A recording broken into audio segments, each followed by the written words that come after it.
নমস্কার জানাচ্ছি সকল দর্শক বন্ধুদের। তো একটি পাওয়ারফুল টোটকা আজকে আপনাদেরকে জানাবো, কারণ সামনেই হচ্ছে মহালয়।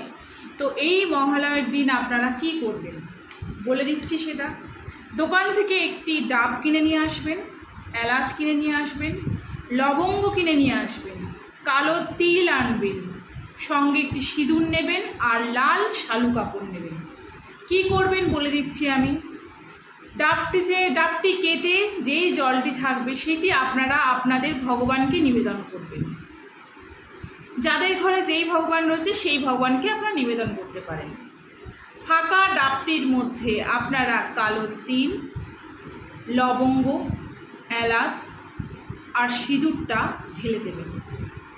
দেওয়া হয়ে যাবার পর আপনাদের মনস্কামনা ওই ডাবের মধ্যে, আপনাদের সমস্যার কথা ওই ডাবের মধ্যে জানাবেন।